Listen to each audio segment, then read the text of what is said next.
Poilievre's shocking defeat explained plus Carney's awkward victory dance captured on camera. The 2025 Canadian federal election delivered a shocking and largely unforeseen outcome, marking a dramatic shift in the political landscape of the nation. Pierre Poilievre's surprising defeat in the Carleton riding and Mark Carney's unexpected rise to the Prime Minister's office have left the nation grappling with a palpable sense of political uncertainty and a deep questioning of the direction in which the country is headed.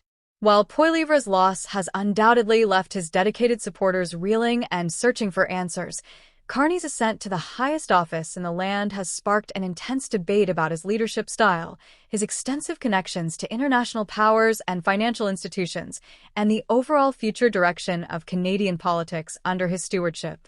A widely circulated and now infamous moment, Carney's somewhat awkward and stilted victory dance caught on camera during his post-election celebrations has quickly become a defining emblem of his perceived disconnection with ordinary Canadians. This moment has led to serious questions about his political authenticity and whether he truly understands the pulse of the nation he now leads. Ontario Premier Doug Ford has increasingly expanded his sphere of influence beyond the confines of provincial politics, actively attempting to shape the direction and outcome of federal campaigns with a level of involvement that has raised eyebrows across the political spectrum. This ambition has raised several serious concerns, particularly regarding the current state of governance within Ontario itself.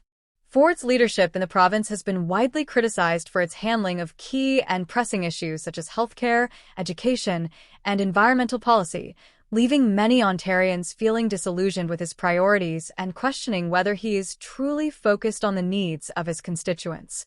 His highly visible and often controversial moves to influence federal elections, especially his alleged and widely reported efforts to sabotage Poilievre's campaign from within, have drawn ethical questions and accusations of undue political interference, further fueling the sense that his priorities lie outside the province he was elected to lead.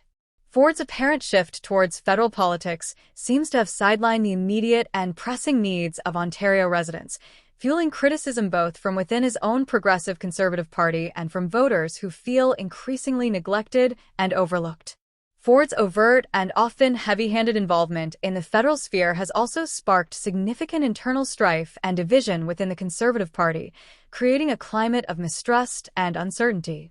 Many party members genuinely feel that Ford's unchecked ambition and perceived self-interest could be actively harming their chances at gaining significant federal power and achieving their long-term political goals.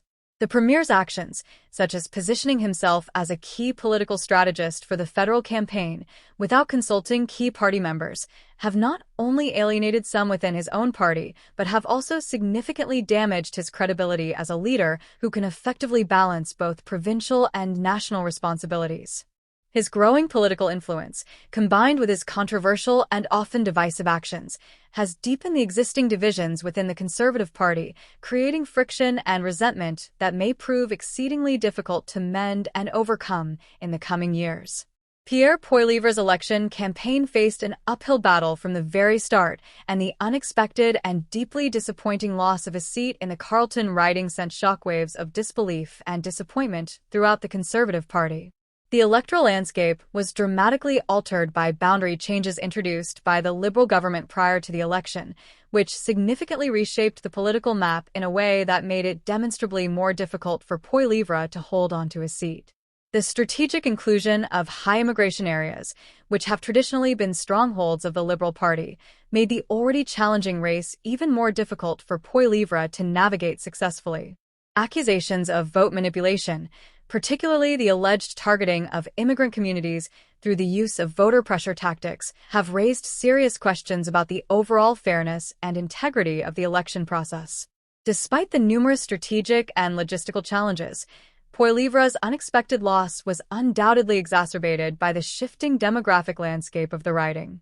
The Conservative Party's core messaging struggled to resonate effectively with immigrant populations, many of whom felt that Poilievre's rhetoric did not adequately address their unique concerns and priorities. The Liberal Party, in stark contrast, has been accused of pressuring newcomers to vote in their favor, raising serious ethical concerns about the undue influence of demographic targeting in the electoral process. Moreover, Poilievre's already challenging efforts to address these complex issues were further undermined by Conservative MP Carney, offering to step aside in a highly publicized show of party loyalty to assist Poilievre in securing a more winnable seat. While this well-intentioned gesture indicated a degree of support and solidarity, it also inadvertently underscored the difficult and precarious position Poilievre found himself in, further complicating his already narrow path to victory. The riding in question, shaped by the aforementioned boundary changes, was simply not a favorable fit for Poilievre's political aspirations, significantly diminishing his chances of regaining any lost momentum. The election was marred by multiple and troubling reports of irregularities, including several instances of independent candidates inexplicably appearing on the ballot despite not meeting the necessary and legally required signature threshold. The use of a convoluted and confusing ballot system that appeared to intentionally confuse voters, along with persistent allegations of strategic demographic targeting by the Liberal Party, raised serious concerns about the overall integrity of the election process and the fairness of the democratic system. Many critics argue that such tactics not only contributed to widespread voter confusion but also fueled credible accusations of voter suppression, further undermining the legitimacy of the election results. In addition, there have been growing concerns that these actions could erode the public's already fragile faith in the democratic process, raising serious doubts about the transparency and fairness of the election. The perceived use of tactical maneuvering to maintain power by any means necessary has only intensified these concerns, leading many Canadians to question whether their votes truly count or if the entire election process has been compromised for partisan political gain. In the wake of the election, Carney's victory has sparked an intense debate about his political legitimacy and the broader implications for Canadian democracy.